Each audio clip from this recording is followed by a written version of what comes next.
그래서 격려의 박수 하겠습니다. 귀한 찬양 감사합니다. 오늘 이 시간 주의 전에 오신 우리 모든 성도님들께 주님의 크신 은혜가 함께하기를 축복합니다. 오늘은 베델로 가서 제단을 쌓으라 라는 말씀의 제목으로 말씀 나누겠습니다. 오늘 본문은 어버이이며 족장인 야곱의 이야기입니다. 그는 자신이 만든 꾀에 빠져 안 해도 될 고난의 삶을 살았습니다. 야근 고양이가 밤 눈이 어둡다라는 말처럼 야가 빠진 야곱의 삶은 마치 오늘 현대인들의 전형적인 모델처럼 그런 모습을 보여주고 있습니다. 잔머리를 잘 사용해서 자신의 앞가림을 하느라 다른 사람은 안 한 경험들을 여러 번 해야 했습니다. 더구나 지금 자신이 겪는 문제는 야곱 자신이 예측하지 못했던 일입니다. 오늘 본문 앞부분은 그의 딸 디나가 그 지역 유지인 세겜의 족장 아들에게 성폭력을 당함으로 인해서 어려움이 그 가정에 오게 됩니다. 이 얼마나 엄청난 일이었습니까? 자신의 아들들이 돌아오기까지 잠잠하다가 이 문제를 의논하게 됩니다. 아들들은 이방 민족에게 자신의 동생을 절대 내어줄 수 없다 합니다. 그리고 계략을 꾸밉니다. 미방 민족들에게 먼저 우리와 혼인을 하려면 할례를 받아야 된다라고 꾀를 냅니다. 할례를 하도록 해서 움직이지 못하게 한 후 그들을 칼로 다 쳐서 죽입니다. 결국 거사는 성공을 했습니다. 그러나 야곱은 이 사실을 몰랐습니다. 상황이 끝난 후 자녀들에게 듣게 됩니다. 야곱의 입장은 난처해졌습니다. 자신의 형과 화해를 한 지 얼마 되지 않았습니다. 이 땅에 사는 다른 부족들이 자신들을 용서할 리가 만무합니다. 결국 가족들을 이끌고 다시 도망을 가야 하는 입장이 되었습니다. 오래전 자신이 형 에서를 속이고 장자권을 속여 취했던 것으로 인해서 도망했던 일이 다시금 반복되게 된 것입니다. 이와 같은 상황에 처해질 때 부족의 어른으로서 한 가정의 아비로서 어떻게 해야 하는 것일까? 이전에 호롤단신으로 쉽게 도망가고 떠날 수 있었다면 지금은 그렇지를 못합니다. 그때보다 훨씬 더 많은 대가족을 이루고 있기 때문에 가족 모두를 이끌고 가는 게 쉽지가 않습니다. 야곱의 가정에 심각한 위기가 온 것입니다. 어찌해야 될지 모르는 순간 족장으로서 아비로서 야곱은 어떤 결정을 내려야 될까 고민하게 됩니다. 그 순간에 자신의 삶을 그는 돌아보게 됩니다. 왜 나의 삶에 이 같은 불행이 찾아오는 것일까? 야곱의 입장이 되어서 교훈을 찾는다면 무엇이 있었을까요? 먼저 야곱은 자신의 삶의 이유를 찾아보았을 것입니다. 왜 나에게 이런 삶을 살아가는 것일까? 자아 성찰의 시간을 갖게 되었을 것입니다. 보통 사람이 살 수 있는 삶이 아닌 이렇게 어려운 삶을 사는 것은 왜일까? 야곱은 자신의 삶을 되돌아볼 때에 큰 깨달음을 얻게 됩니다. 그것은 자신이 이기적이었다라는 것입니다. 자기 형 에서의 장자권을 팥죽 한 그릇에 뺏은 것은 형도 문제가 있었지만 자기의 목적을 이루기 위해 이기심으로 형의 장자권을 뺏고 그로 인해서 죽을까 봐 도망할 수밖에 없었던 도망자의 삶을 살았던 자신을 되돌아보게 됩니다. 이기심 때문에 오직 자신만을 생각하는 이기심이 결국 형의 삶을 가로챘고 그 이기심은 계속 발전해서 자기를 거둬준 외삼촌의 재산을 합법적인 방법으로 가로채기 시작했습니다. 그리고 거기서 얻은 두 아내 레아와 라헬 중에서 둘째 아내인 라헬만을 사랑해서 첫째 부인인 레아의 마음을 아프게 했습니다. 후에는 그들이 낳은 아들 중에서 레아가 낳은 아들 요셉만을 편애했습니다. 결국 그 편애로 인해서 다른 자녀들이 요셉을 죽이려 했고, 다행히 하나님께서 막으셔서 애굽으로 팔려가게 됩니다. 야곱이 그렇게 이기적이고 꾀를 내어 살아왔지만 결국은 남들이 겪지 않아도 되는 일을 이렇게 여러 번 겪게 되는 것입니다. 자신의 가족을 살피면서 아버지여 족장이어야 되는 그여야만 했지만, 그는 자기 앞에 있는 그 문제를 어떻게 하면 자기가 그것을 피해서 이기적으로 자신만을 생각하는 태도를 계속 취하게 됩니다. 예를 들어서 에서를 만나러 갈 때도 마찬가지입니다. 족장이고 우두머리면 앞서가야 되는데 자기가 잘 사랑하지 않는 레아의 가족들부터 앞쪽에 세우고, 마지막에 자기가 제일 좋아하는 라헬의 가족들, 그리고 자기가 맨 마지막에 서서 에서를 만나러 가는 모습, 이 또한 이기적인 모습입니다.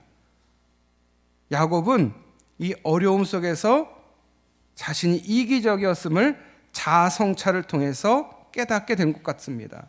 그런 그에게 하나님께서 베델로 가서 제단을 쌓으라 말씀하십니다. 야곱은 하나님과 약속을 잊었습니다. 야곱이 하란 외삼촌의 집으로 도망가면서 베델에서 잠을 자다가 꿈을 꾸게 됩니다. 그때 하나님이 나타나셔서 하나님이 함께 하시겠다라고 하셨습니다. 이에 대해 야곱은 하나님이 자신을 편안히 집으로 돌아가게 하시면 하나님을 잘 믿고 자신의 11조를 하나님께 드리겠다라고 약속을 하였습니다. 야곱이 마침 하란에서 고향으로 돌아왔습니다. 그렇다면 당연히 하나님과 약속했던 베델로 가야만 했습니다. 베델은 자신의 영적인 고향이고 할아버지 아브라함이 처음으로 제단을 쌓았던 곳이기도 합니다. 그리고 그곳에서 하나님의 이름을 처음 부른 곳이기도 합니다. 그 많은 영적인 흔적이 있는 곳이기도 합니다. 야곱이 돌아간다면 그곳으로 가야 했습니다. 그곳에 가서 머물러야 했습니다. 그런데 그는 세겜으로 간 것입니다. 세겜의 땅에 가서 정착하려 했습니다. 하나님이 택하신 곳이 아니라 이방인들의 지역으로 간 것입니다. 마치 롯이 소돔을 택한 것처럼 멸망과 제약의 땅을 선택한 것입니다.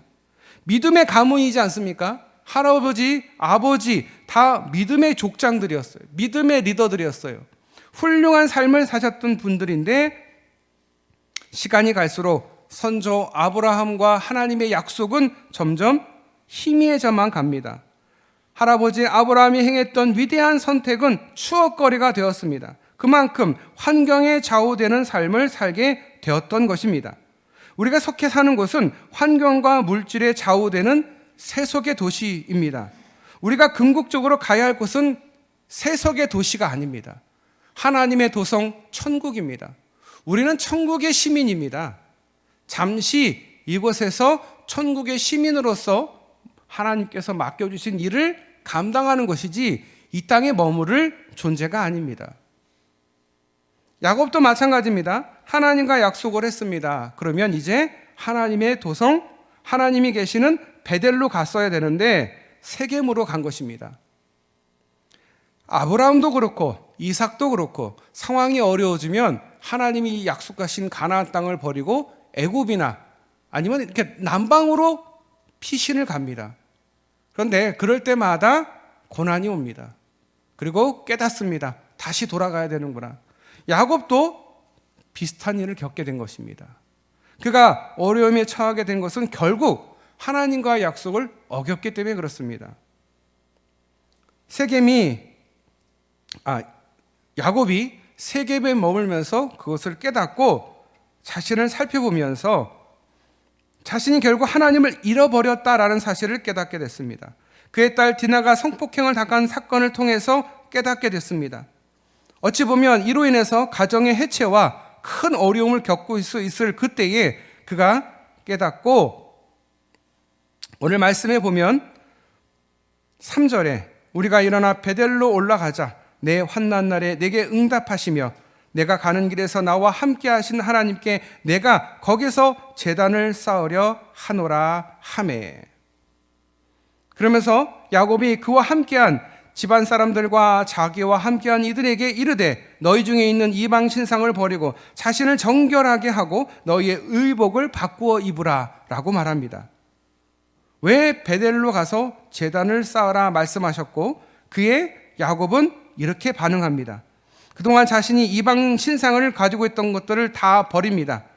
그리고 정결하며 의복을 바꿔 입습니다. 그동안 메소포타미아와 그동안의 세겜에 머물면서 이방의 생활 양식들을 몸에 익혔다면 이제 베델로 갈 때는 그 모든 것을 다 버리고 가겠다라는 것입니다. 세겜 땅에 다 내려놓고 베델로 가겠다라는 야곱의 판단입니다. 이 판단이 옳았습니다.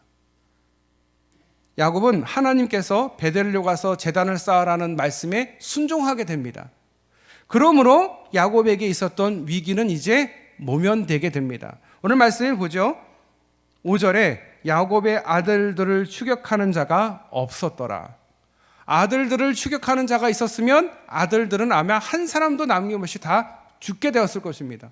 그러면 하나님과 한 약속이 지켜지지를 못하게 되는 겁니다. 하나님과 아브라함과 한 약속이 지켜지지 못했을 것입니다. 하지만 야곱이 자신을 되돌아보고 자아성찰을 통해서 초심을 찾게 된 것입니다. 아, 베들로 돌아가야 되는구나. 믿음을 다시 내가 찾아야 되는구나. 내가 하나님과 한 약속을 다시 한번 지켜야 되는구나.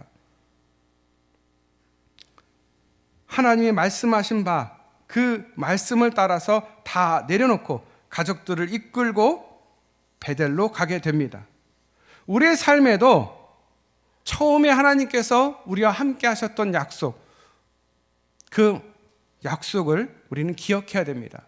그리고 하나님께서 우리에게 예배를 드리고 하나님 앞에 나아가라 한 그 말씀에 순종해야 됩니다.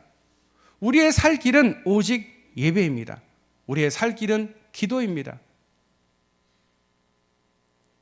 하나님을 잘 믿고 어떻게 하면 더 그분을 기쁘게 해드리는 삶을 살까 고민하는 그런 믿음의 초심을 찾는 저와 여러분 되시기를 축복합니다.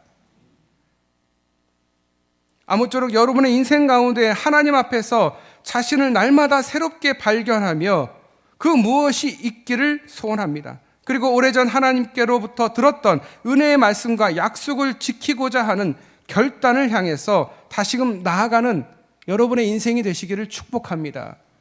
벌써 올 한 해가 이제 다 갔습니다. 벌써 다음 주면 마지막 주가 됐습니다. 1년 너무 빨리 가지 않습니까?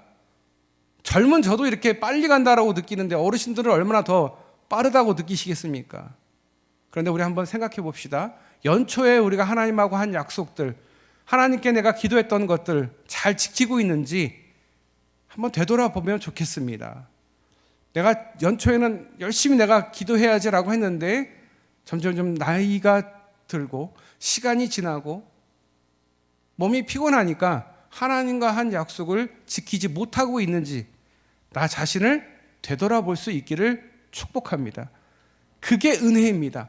나를 되돌아볼 수 있는 게 은혜입니다. 보통은 되돌아보지 않거든요. 그것을 통해서 다시 한번 믿음이 회복되시기를 축복합니다.